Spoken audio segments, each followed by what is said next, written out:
After comments from Israeli Prime Minister Benjamin Netanyahu about Iran crossing red lines with its nuclear program, the Islamic Republic's President Hassan Rouhani has offered a reply, saying that national interests, including the right to enrich uranium, are Iran's own red lines, which the international community cannot cross. Rouhani's remarks came following the end of the latest round of negotiations with world powers over Iran's atomic ambitions. The two sides are said to be close to a deal, but no final agreement was made. Iranian state TV has blamed France for the deadlock, accusing the French government of preferring the views of the Zionist regime to the demands of its own people. Saudi Arabia is frustrated, exasperated and angry, and actually that's with the United States. It fears that these negotiations will confer on Iran the status of the acceptable power in the Gulf and the dominant power, and the idea that Iran can negotiate with the United States and somehow be recognized as being a responsible member of the international community just fills the House of Saud with complete dread. Saudi Arabia is already working on Plan B. It believes that Iran is going to have the status of a quasi-nuclear weapon state, even if it doesn't test a bomb. The idea that Saudi Arabia would actually take nuclear weapons from Pakistan to develop its own nuclear deterrent sounds fanciful. I can assure you it's a story that I've looked at and discussed for many years, and I believe there is an essence of truth in it. If it were to happen, it would change the Middle East entirely. Saudi Arabia is allegedly preparing for a possible future threat from Iran by investing in Pakistani nuclear weapons projects. According to a report in British newspaper The Daily Telegraph, the kingdom is set on countering Iran's atomic program, with unconfirmed reports of Pakistan already having delivered mobile ballistic missiles without the warheads. The report suggests that the oil-rich kingdom has the ability to deploy nuclear weapons and mount them on a modern system if an Iranian nuclear weapon threat arises. This adds to growing concerns over a possible Middle East arms race, with allegations of a Saudi Arabia-Pakistani nuclear deal dating back to the 1990s, and tensions escalating in recent years when Saudi officials told U.S. journalists that it would be unacceptable to have Iran with nuclear capability and not the kingdom. U.S.-Iran relations have been tense since the Islamic Revolution of 1979, with Western forces currently trying to get Iran behind the negotiations table to review its nuclear weapons program. While Pakistan has declared itself a nuclear state back in 1998, with its warheads having been a long-standing point of concern and debate in the U.S.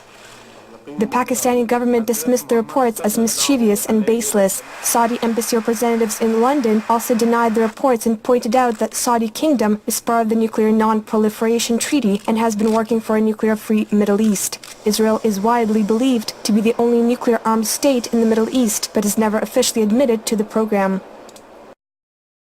Israel fears that the US and the other members of the P5+1 are conceding too much, too early and too quickly. The concerns are about Iran's capacity to enrich uranium, its progress on a reactor which can produce plutonium, another nuclear explosive, and work Iran may be doing or has done in the past about designing an actual nuclear bomb. Prime Minister Netanyahu takes a maximalist approach on these issues, arguing 4 key points. 1. Iran must cease all uranium enrichment. 2. It must close the underground facility at Fordow and dismantle the advanced IR-2M centrifuges at Natanz. 3. It must allow the transfer out of the country of current stockpiles of enriched uranium. And 4. Iran must stop all work at the heavy water reactor at Arak, which will be able to produce plutonium. The non-proliferation regime in the world, which is essentially a compromise between the powers which have nuclear weapons and the ones that don't, would collapse. At the very least, it would mean that every other country in the Middle East of any size would think also that it should acquire nuclear weapons.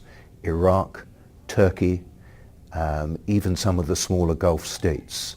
Of course there are arguments why you shouldn't do that, but the arguments will be thwarted by the sense that the United States is no longer the diplomatic power and isn't prepared to use its leverage to assure a non-nuclear world. So far we can say with certainty that diplomacy and sanctions haven't worked.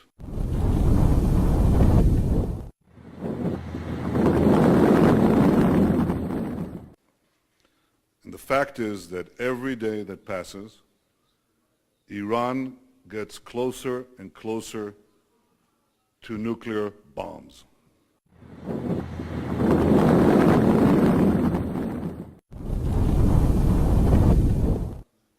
Now, if Iran knows that there's no red line, if Iran knows that there's no deadline, what will it do?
The world tells Israel, wait, there's still time.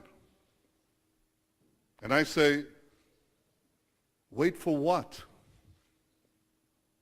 Wait until when?